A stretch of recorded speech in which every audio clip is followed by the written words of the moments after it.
Selon vous, est-ce que l'IA aura remplacé la moitié des emplois d'ici 10 ans? C'est vrai, c'est faux, ou cela ne toucherait par exemple que les emplois et employés les moins qualifiés? Je vous laisse mettre cette vidéo en pause le temps d'indiquer votre réponse en commentaire, puis la relancer ensuite. Allez, c'est bon? On reprend. Fin 2025, le PDG d'Anthropic, l'un des plus importants laboratoires d'IA, n'a pas mâché ses mots. Il a dit que d'ici 5 ans, l'IA pourrait anéantir la moitié des emplois de bureau des États-Unis. Et bien sûr, pareil dans tous les autres pays. Car selon lui, l'IA commence à dépasser les humains dans presque toutes les tâches intellectuelles. On va devoir s'y frotter collectivement.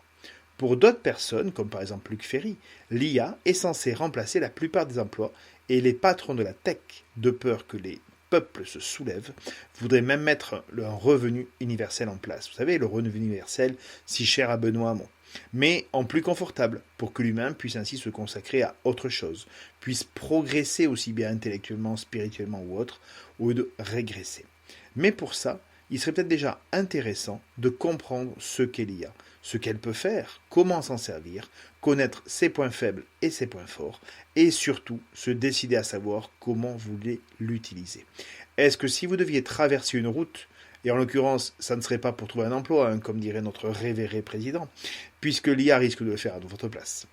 Est-ce que donc si vous voulez traverser cette route, est-ce qu'elle doit vous porter et vous amener sur le trottoir d'en face, ou juste vous aider à traverser, vous assister dans votre mission pour vous permettre de faire plus vite, mieux, ou pour simplifier la vie, disons, avec efficience.